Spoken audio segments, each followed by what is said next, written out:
ক্ষমা করে মহৎ হওয়া ভালো, কিন্তু ওই ব্যক্তিকে দ্বিতীয়বার আর বিশ্বাস করা উচিত নয়। একটা বয়সে এসেই বোঝা যায় বাবা মা কেন শাসন করত। তখনই আমরা বুঝতে পারি বাবা মা কেন এখন আর শাসন করে না।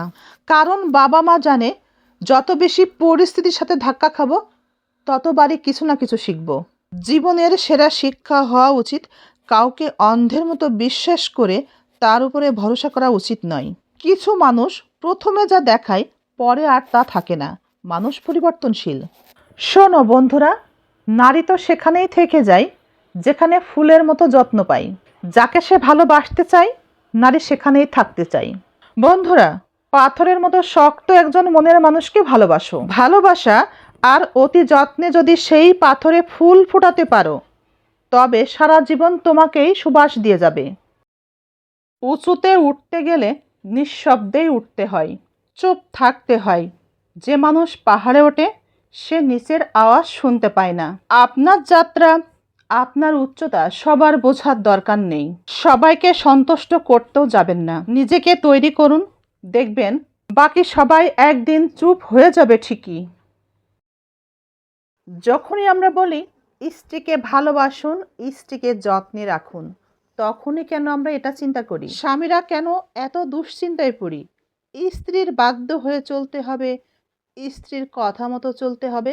স্ত্রীকে ভালোবাসা অর্থ কখনোই স্ত্রীর বাধ্য হয়ে চলা নয়।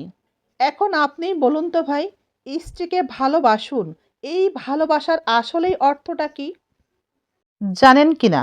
সস্তা জিনিসের গ্রাহক বেশি, ব্যক্তিত্বহীন মানুষের বন্ধু বেশি, প্রতিবাদী মানুষের শত্রু বেশি, আর মিথ্যাবাদী মানুষের মুখের কথায় মিষ্টি বেশি। মনে রাখা উচিত, মানুষ ঠকতে ঠকতে একটা দিন সফলতার পথ খুঁজে পায়, আর যে ঠকায় সে দিন শেষে সব হারায়। ছেলেরা মেয়েদের রূপের প্রেমে পড়ে আর মেয়েরা ছেলেদের কথার। আর এই কারণে মেয়েরা মেকআপ করে, ছেলেরা মিথ্যা কথা বলে।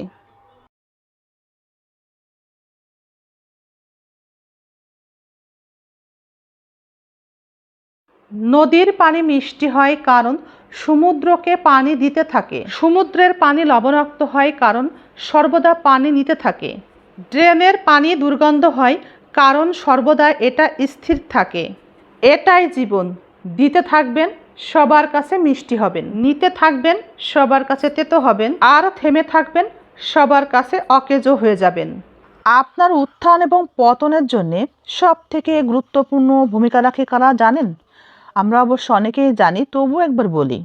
আপনার সার্কেল, যাদের সাথে আপনি যাদের সাথে মিশছেন তারা যা করে আপনার মধ্যেও সেই আগ্রহটাই তৈরি হবে।